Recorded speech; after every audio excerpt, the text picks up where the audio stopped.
This is TLV1.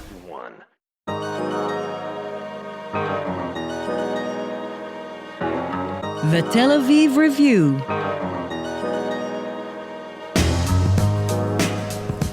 Hello and welcome to the Tel Aviv Review, a program dedicated to the word, to the thought and to debate, brought to you by the Van Leer Jerusalem Institute, which promotes humanistic, democratic and liberal values in the social discourse in Israel, and the Israel Institute, enhancing knowledge and study of modern Israel. I'm your host, Gilad Halpern, and my guest today is an assistant professor of communication at California State University, San Marcos. He's the author of a new book entitled Media and Culture in the U.S. Jewish Labor Movement, Sweating for Democracy in the Interwar Period. It was recently published by Palgrave Macmillan. Dr. Brian Dolbert, hello and welcome to the Tel Aviv Review. Hi, thank you for having me. What can you tell us about the U.S. Jewish labor movement in the 1920s and 1930s? What did it consist of? Can you map it out for us?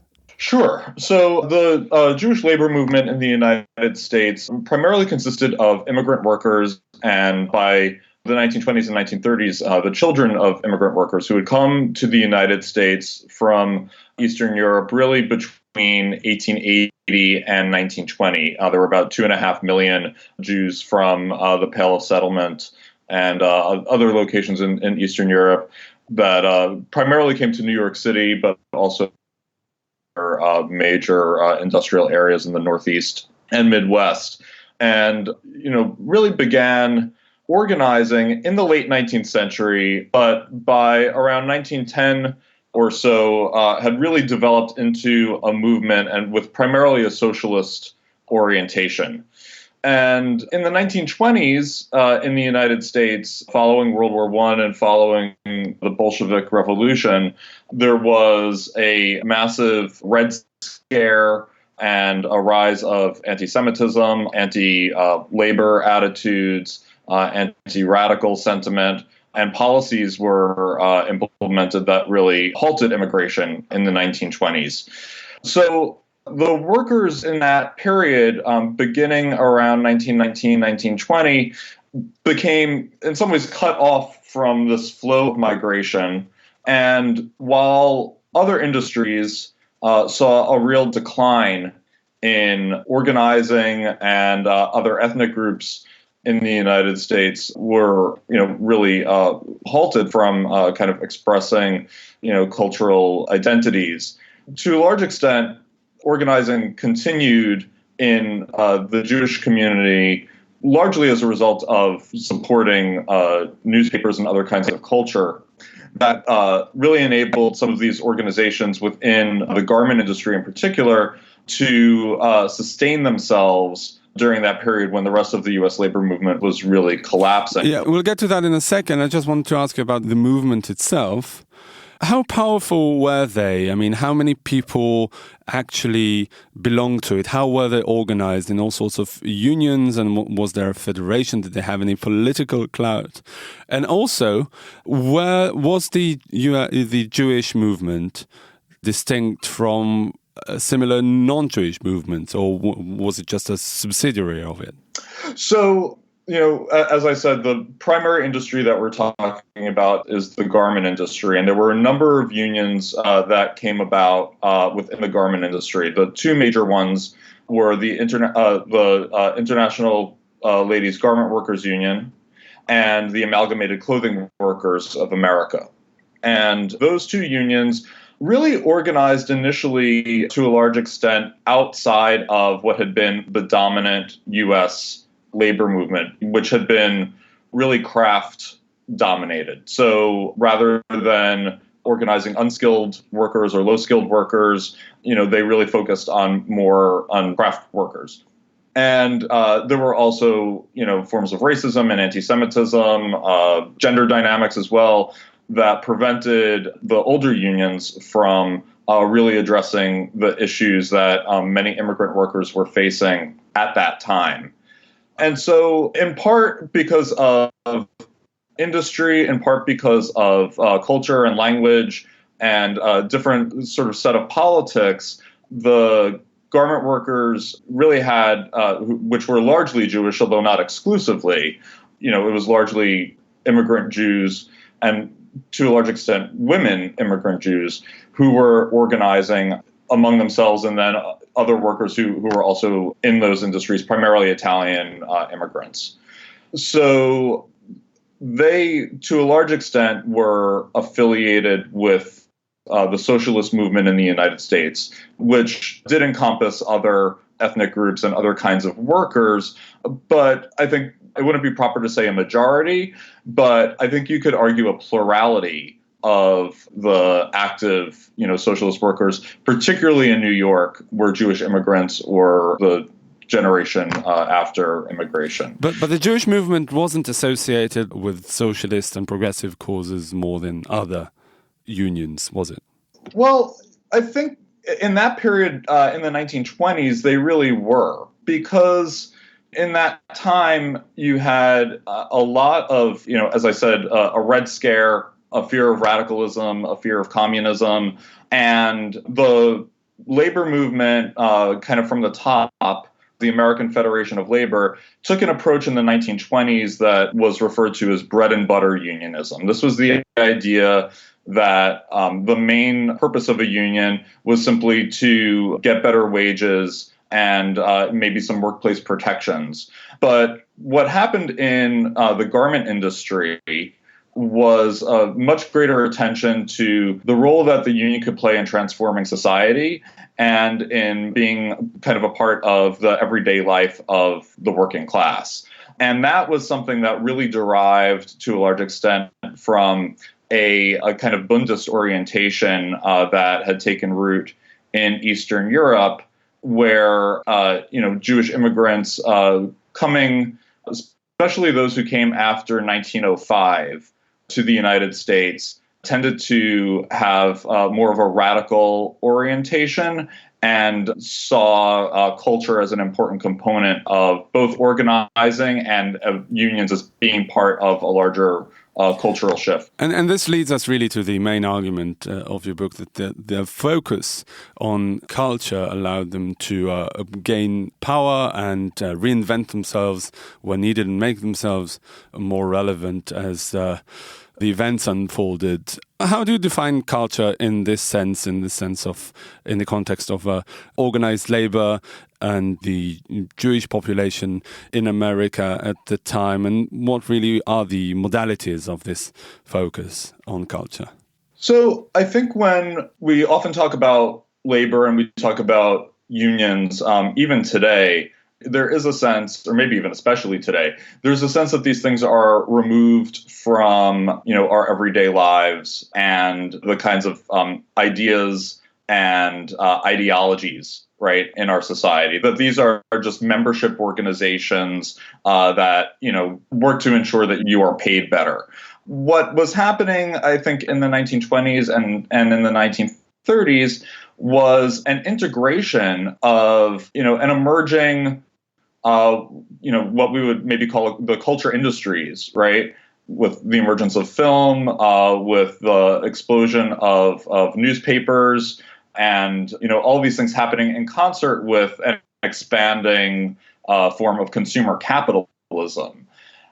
And workers at that time were not, even though we think of sort of radicals as like being opposed to things like, film or, maybe, entertainment radio programs, or that these things are supposed to be kind of frivolous.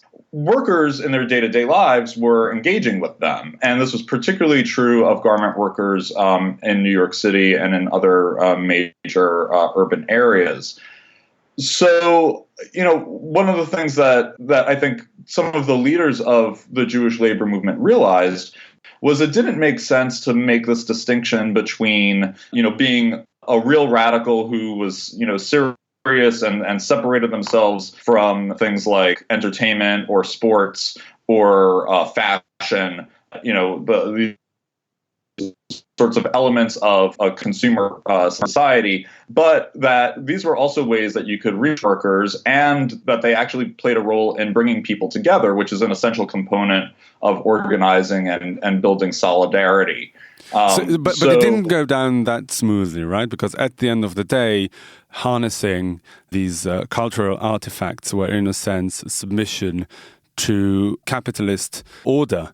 How did this play out among the workers themselves? Well, my book really focuses on what I call the organic intellectuals, to borrow a phrase from Antonio Gramsci, right, of the movement. And so these are the leaders who are kind of making decisions about what these publications would look like. And particularly one of the things that I'm really interested in is how they funded themselves and sort of made decisions about the politics of publications and then radio and the different kinds of media projects that they engaged in. It's difficult to know really, looking back through archives, how individual workers understood what was happening. What we do know is that union organizing did expand, particularly in the 1930s, and that the garment unions in particular played an important role in setting a framework for how that would be done. And if we look at some of the examples I talk about in the book, so one example would be the play Pins and Needles, which was a production that was produced by the ILGWU and starred workers who had been on the shop floor. And this was debuting in 1937. It was actually the longest running Broadway musical until Oklahoma, I think, a decade later. So this was widely successful, and then toured throughout the country. There was a production of it at the White House that FDR saw. So this was attracting kind of mass support from working people, but also then by the 1930s from the middle class.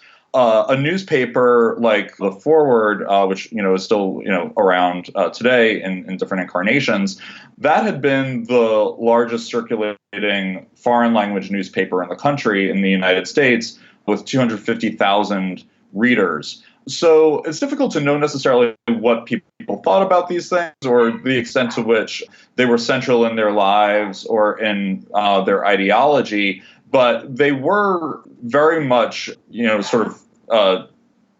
forces within the Jewish community and the larger labor movement as well. No, but even among the intellectuals themselves, there were people pulling in different directions. I mean, it was, after all, a major shift in their orientation, wasn't it? Absolutely, yeah. So there are a number of individuals that I focus on in the book. One is Baruch Charny-Vladek, who was business manager of the Forward. And what I found really interesting about him was his ability to solicit advertising in a moment where that was quite controversial, right, for avowed socialists to say that they were going to have their newspaper funded by national advertisers, including, for example, the Ford Motor Company, which, Henry Ford, of course, was viciously anti-union and anti-Semitic as well. So there were controversies around some of these decisions. And I argue that, for example, played a role in reshaping, to some extent, the ideology within the labor movement and within the socialist movement. You then have two individuals from within the unions themselves that I talk about are JBS Hardman and Fanya Cohn, who really had to fight within their unions, the ACWA and the ILGWU, in order to maintain funding for the newspapers that they were publishing and the kinds of educational programs and theater programs that their unions were involved in, because they were seen as either ancillary or a threat to leadership in some cases, because they encouraged grassroots democracy. And in moments where the unions were shrinking, there was a fear that there wasn't going to be funding to continue some of those things and that they would be on the chopping block. So there was a real struggle for the people who saw these programs as important to organizing and as an important movement to maintain them. Mm-hmm. And it also made them politically relevant with the economic upheavals of the late 1920s, the famous Wall Street crash and the New Deal that ensued. How did they react to the New Deal, and how did they incorporate themselves in this new economic order in America? Yeah, so I think in some ways we can look at what some of these organizations were doing in the 1920s as a predecessor to the New Deal. because they really set the stage for this sort of compromise that the New Deal really was. The New Deal, we often think of as the programs, right, that FDR instituted. But we can also really think of it as a coalition of different kinds of interests. And labor was one part of that. And, American Jews were certainly, to a large extent, supporters of the New Deal as well. But the New Deal also incorporated the Southern Democrats, which, were really white supremacists. It also incorporated, to some extent, some consent from the business community. And to a large extent, the policies of the New Deal were largely about building a consumer society. And so by incorporating advertising, for example, the Forward, I think, said you can be a worker, you could be ethnic, and you could be an American, and you could be a consumer all at the same time. And so, to a certain degree, that was the New Deal ethos. Even as they were identifying themselves as socialists, in a certain way, they were actually building the sort of Keynesian social democratic vision for the United States. Did people at the time see them as such, as the harbingers of social democracy and the New Deal, even as it unfolded, or is it something that you, as a researcher, can only infer in retrospect? I think that, for some of the leaders by the 1930s, they were integrated into the New Deal administration, right? So, for example, Sidney Hillman, who was the president of the Amalgamated Clothing Workers of America, was a top advisor to FDR. So to some extent, he had really been propelled by the efforts of the ACWA and making that a formidable organization, to the point where, he would be sort of at least have a seat at the table within the New Deal. Certainly locally in New York City, these unions gained a fair amount of power and electoral power as well. And so as those changes were unfolding, I think that they did, come to understand themselves as, being part of a project that was aimed at building an American society that had sort of socialist values. But by doing that through the state, I think that they also understood that there was always a certain level of compromise in that. Did it also help them integrate better into American society? Did it boost their patriotic credentials? Absolutely. One of the things that really spurred the turn to advertising in particular at the Forward was, I think, during World War I, the Forward was almost censored. It was not going to be allowed to be sent through the mail because they took an anti-war position. That quickly changed. The editor sort of changed course. By the end of the war, they were supporting it. And I think that at the time, advertising was really understood as a way to show your Americanness, right? If you could be a good consumer, then you could be an American.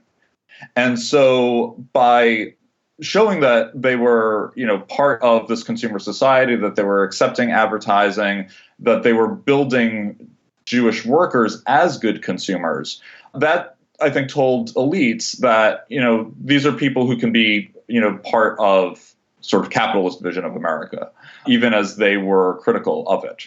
Mm-hmm. And so that did enable greater assimilation, even as they were, the mode of assimilation, right, was to claim ethnicity, because what a lot of the advertising did was it targeted Jewish consumers as Jews, right? Yeah. And the Forward would, in soliciting advertising, would actually go to the advertisers and explain that, as this particular demographic, you can reach these people with around particular food products, or by advertising these particular ways. So they really created kind of a niche market, which is actually fairly innovative, right? At the time, we kind of take that for granted today, that every community is a niche market. But they were able to keep the newspaper afloat and sort of maintain a movement by saying, rather than saying we're socialists, right? saying we're an ethnic community that can be marketed to and that will then buy products as an ethnic community. Mm-hmm. Do you think that looking at this specific period can teach us a lesson about labor movement culture in the latter half of the 20th century and even the 21st century, or is it really confined to that very specific historical context in which it operated? Well, yeah, I think in the latter half of the 20th century, a lot of, these kinds of programs really died down because of McCarthyism, right? And, we sort of returned in the 1950s in the United States to a labor movement that was really focused again on wages and worker protections. And so in 1955, we really had the highest levels of unionization at, I think, 35% of the workforce was in a union. Now we're down to about 10%, and it's about 6% in the private sector. So I think, you could really make the case that, because the labor movement turned away from a lot of the kinds of cultural programs that showed the importance of a union and built sort of a culture of solidarity between 1955 and today, that's been one of maybe the reasons that we've had a decline in unionism in the United States. I think that, today there are real potentials to reinvigorate some of these kinds of programs for a number of reasons. I mean, number one, we have an immigrant population that is now being cut off as it was in the 1920s, right? And so in organizing new workers, right, and in thinking about the kinds of ways that community can be built and maintained, I think that, the Jewish community in the 1920s might offer some potential insights for today. Also, like in the 1920s and 1930s, we have new media technologies that are enabling, new and innovative kinds of popular culture production. And so between those two things and the general, we'll say political frustration or dissatisfaction, to put it mildly, in the United States right now, I think that there are opportunities to maybe revive in a 21st century format some of the practices that were happening back in the 20s and 30s. Very interesting. All right, Dr. Brian Dolbert, I'm afraid this is all we have time for today, but thank you very much for coming on the show. You're an assistant professor of communication at California State University, San Marcos, and the author of the new book, Media and Culture in the U.S. Jewish Labor Movement, Sweating for Democracy in the Interwar Period. Thanks a lot. Great. Thank you very much. And also big thanks to Gizem Ozdemir, our sound engineer, and to the Van Leer Institute and the Israel Institute for the generous support. If you like this podcast, there are many more where it came from. Just go to www.tlv1.fm/podcasts and take your pick. Co-host Dalia Shendlin will be back with us shortly, but in the meantime, don't forget to follow us on Facebook. Our page name is The Tel Aviv Review, Ideas from Israel, and follow me and Dalia on Twitter. Join us again next week for another edition of The Tel Aviv Review, and until then, goodbye.